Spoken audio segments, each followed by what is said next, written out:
श्री शिवाय नमस्तुभ्यम। हर हर महादेव।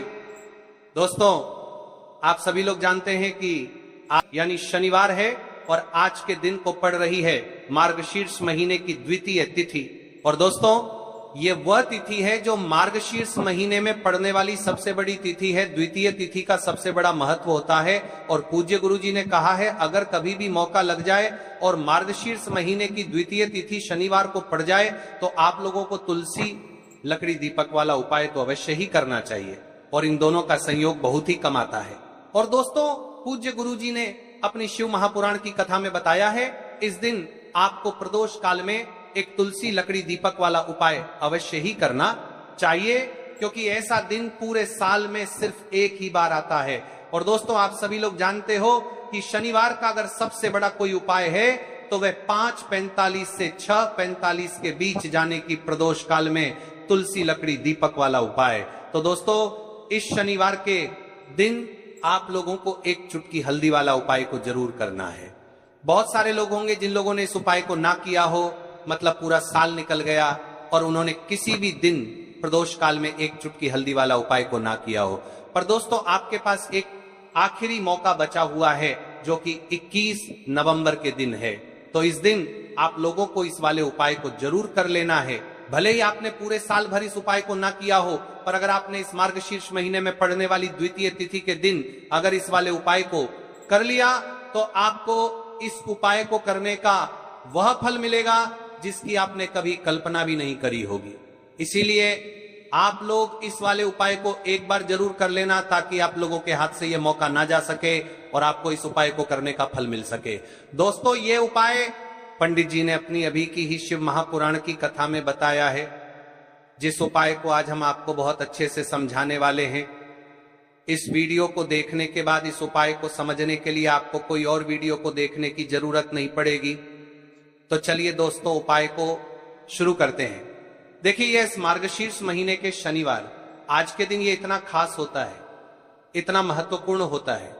देखा गया है कभी कभी बड़े बड़े पूजा पाठ अनुष्ठान से जो मनोकामना पूर्ण नहीं होते, वह इस मार्गशीर्ष महीने के शनिवार की द्वितीय तिथि के दिन एक छोटे से उपाय करने से ही आपकी मनोकामना पूर्ण हो जाती है।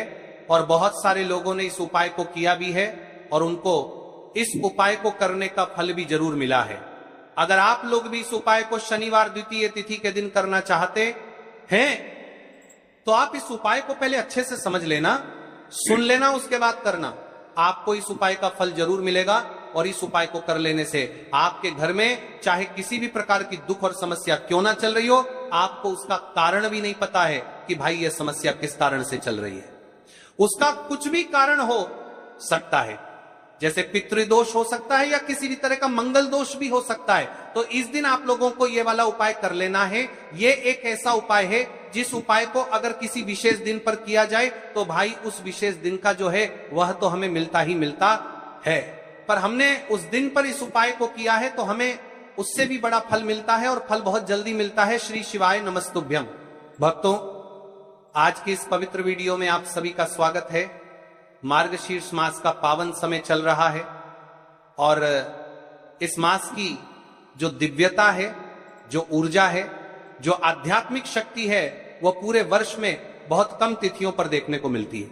और इस समय जब शनिवार का दिन पड़ जाए और उसके साथ द्वितीय तिथि का संयोग बन जाए तो समझ लीजिए कि यह योग आपके जीवन में किसी महा आशीर्वाद से कम नहीं होता। भक्तों, यदि आपके जीवन में कष्ट हैं, रुकावटें हैं, बार बार बनते काम बिगड़ जाते हैं, लक्ष्मी का ठहराव नहीं है, घर में अनावश्यक तनाव, क्लेश, चिंता, आर्थिक परेशानी, बीमारी, बदकिस्मती, कोई न कोई दुख बने हुए हैं, तो यह तिथि आपके लिए ही बनी है। और इस दिन किया जाने वाला तुलसी की लकड़ी वाले दीपक का यह एकमात्र उपाय आपके जीवन की दिशा बदल सकता है। यह उपाय इतना शक्तिशाली है कि कहते हैं जिसने मार्गशीर्ष के शनिवार और द्वितीया के दिन इसे पूरी निष्ठा से किया, उसके जीवन में सुख, संपत्ति, धन धान्य और शांति अपने आप प्रवेश कर जाती है। आज की इस पूरी वीडियो में मैं आपको इस उपाय का महत्व, इस उपाय के गहरे आध्यात्मिक लाभ, ये उपाय शनिवार द्वितीया पर ही क्यों करना चाहिए, तुलसी की लकड़ी का आध्यात्मिक रहस्य कौन कर सकता है, किसे विशेष लाभ मिलेगा, किस समय करना श्रेष्ठ रहेगा, किन 2 राशियों पर इसका सबसे बड़ा प्रभाव पड़ेगा, किन बातों को भूलकर भी नहीं करना है, ताकि जब आप उस उपाय को करें तो वह एक 100% फलदायी हो। मार्गशीर्ष मास को देवताओं का प्रिय मास माना गया है। यह मास स्वयं श्री कृष्ण द्वारा सर्वोत्तम बताया गया, और यदि इस मास के दौरान शनिवार की द्वितीय तिथि पड़ जाए तो इस संयोग को शास्त्रों में धन समृद्धि सिद्धि योग कहा गया है। क्यों? क्योंकि शनिवार शनिदेव का दिन है, शनिदेव न्याय के देवता हैं, कर्मों का फल देते हैं, और द्वितीय तिथि मान लक्ष्मी के आगमन की तिथि मानी गई है। जब ये दोनों एक साथ होते हैं तो ये योग ऐसा बनता है कि शनिदेव बाधाओं को हटाते हैं और मां लक्ष्मी सुख समृद्धि का प्रवेश कराती हैं। और इसी दिन किया जाने वाला तुलसी की लकड़ी वाले दीपक का उपाय शनि और लक्ष्मी दोनों की कृपा को एक साथ आकर्षित करता है। भक्तों, ये वही दिन है जब आपका रुका हुआ धन लौट सकता है, घर में पैसा टिक सकता है, व्यापार में अचानक तेजी आ सकती है, रिश्तों में मिठास आ सकती है। तो चलिए सबसे पहले हम जान लेते हैं तुलसी लकड़ी दीपक के उपाय के बारे में। तो चलिए महाराज जी, अब चलते हैं उस विशेष उपाय की तरफ जो आपको कल इस विशेष तिथि पर करना है। और इस विशेष पावन पर्व पर हम जिस उपाय की चर्चा करने जा रहे हैं वह अत्यंत ही दुर्लभ और शक्तिशाली है।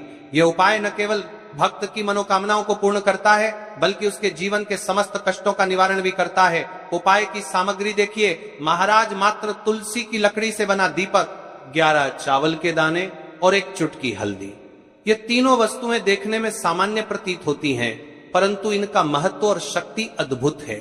जब इन्हें सही विधि से सच्चे मन और श्रद्धा के साथ शिव मंदिर में प्रयोग किया जाता है तब ये उपाय अलौकिक परिणाम प्रदान करता है। तो देखिए, तुलसी की लकड़ी का दीपक, 11 चावल के दाने और 1 चुटकी हल्दी।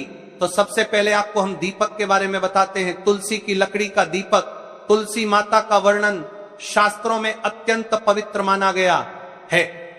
तुलसी के बिना कोई भी पूजन अधूरा है।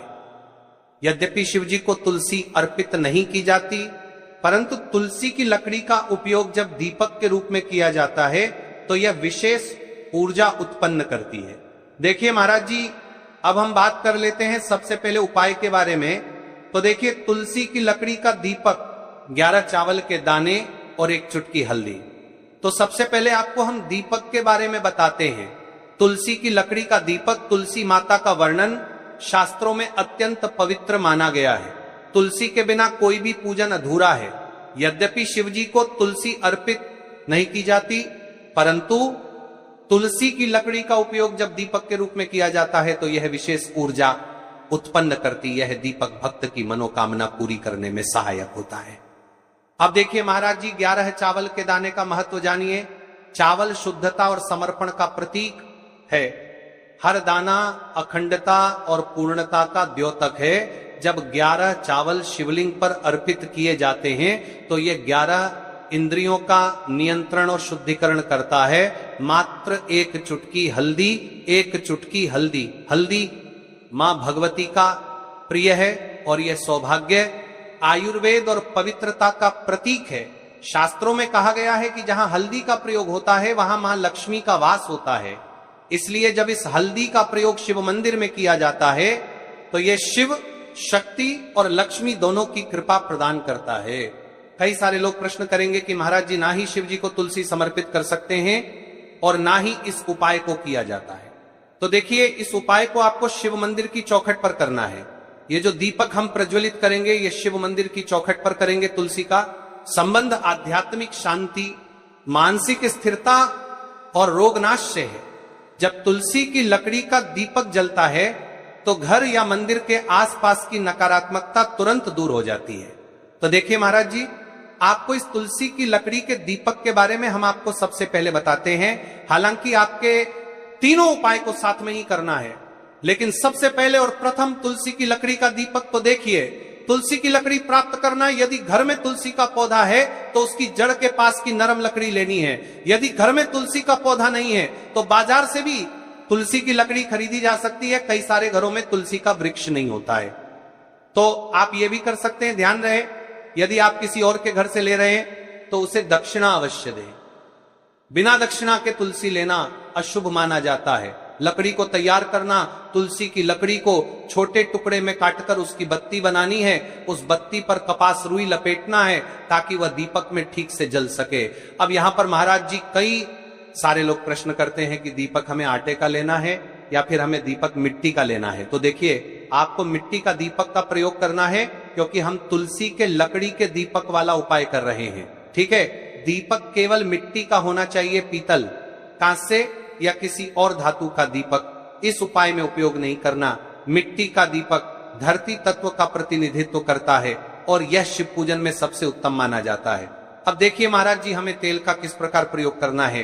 तो देखिए, तेल का प्रयोग इस दीपक में तिल का तेल या घी का प्रयोग करें। तिल का तेल पापों का नाश करता है और घी समृद्धि व शांति का वास कराता है। अब कई सारे लोग प्रश्न करते हैं कि महाराज जी आपने हमें यह तो बताया ही नहीं कि कितने दीपक का उपाय करना है, आखिर दीपक कितने बने हैं। तो देखिए, कितने दीपक जलाने चाहिए। यदि समस्या बहुत बड़ी है, जीवन में गहरा संकट है, तो 5 दीपक जलाने चाहिए। यदि सामान्य कामना है तो 1 दीपक भी पर्याप्त है। हर दीपक जलाते समय यह भावना रखें कि हे भोलेनाथ, यह दीपक मेरी अंधकारमय जीवन राह को प्रकाशमय करे।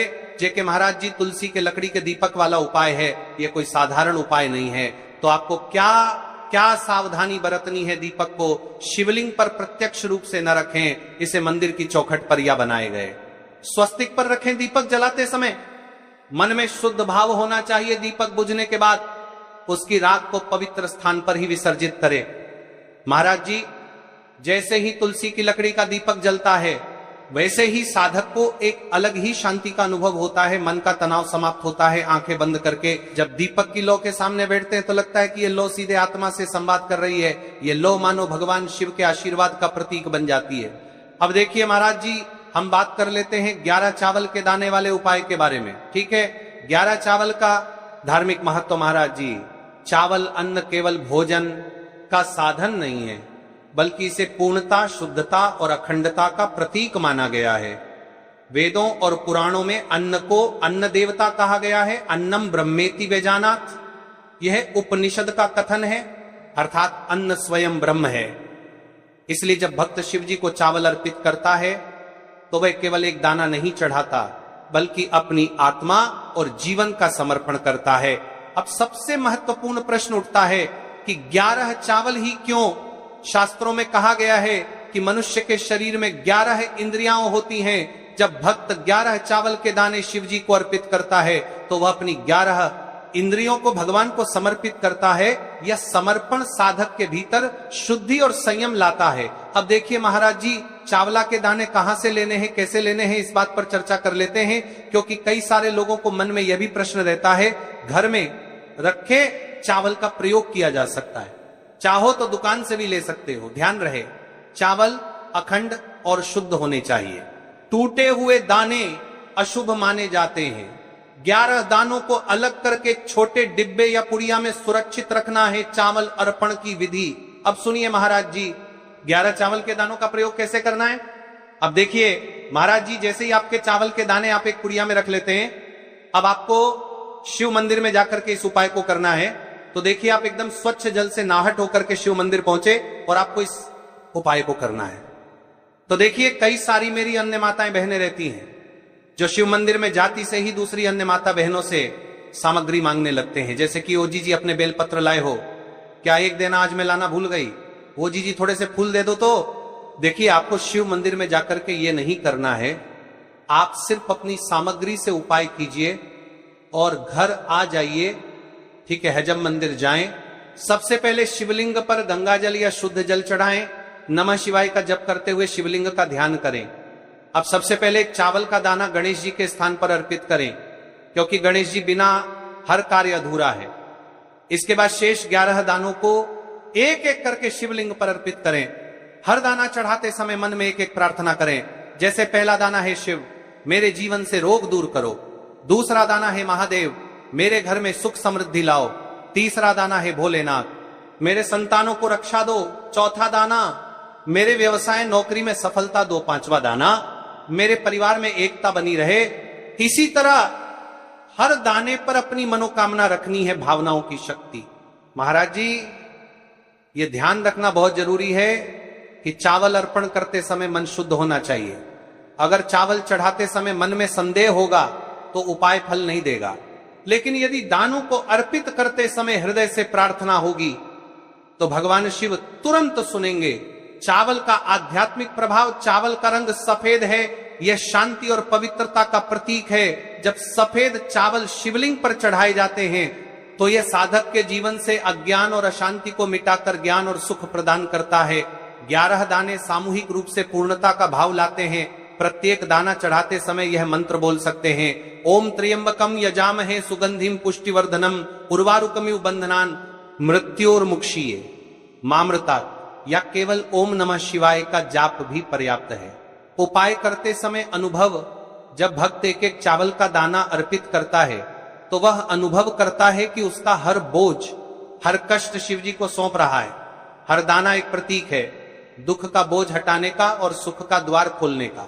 अब देखिए महाराज जी, हम बात कर लेते हैं चुटकी है हल्दी के बारे में, यानी एक चुटकी हल्दी के उपाय के बारे में।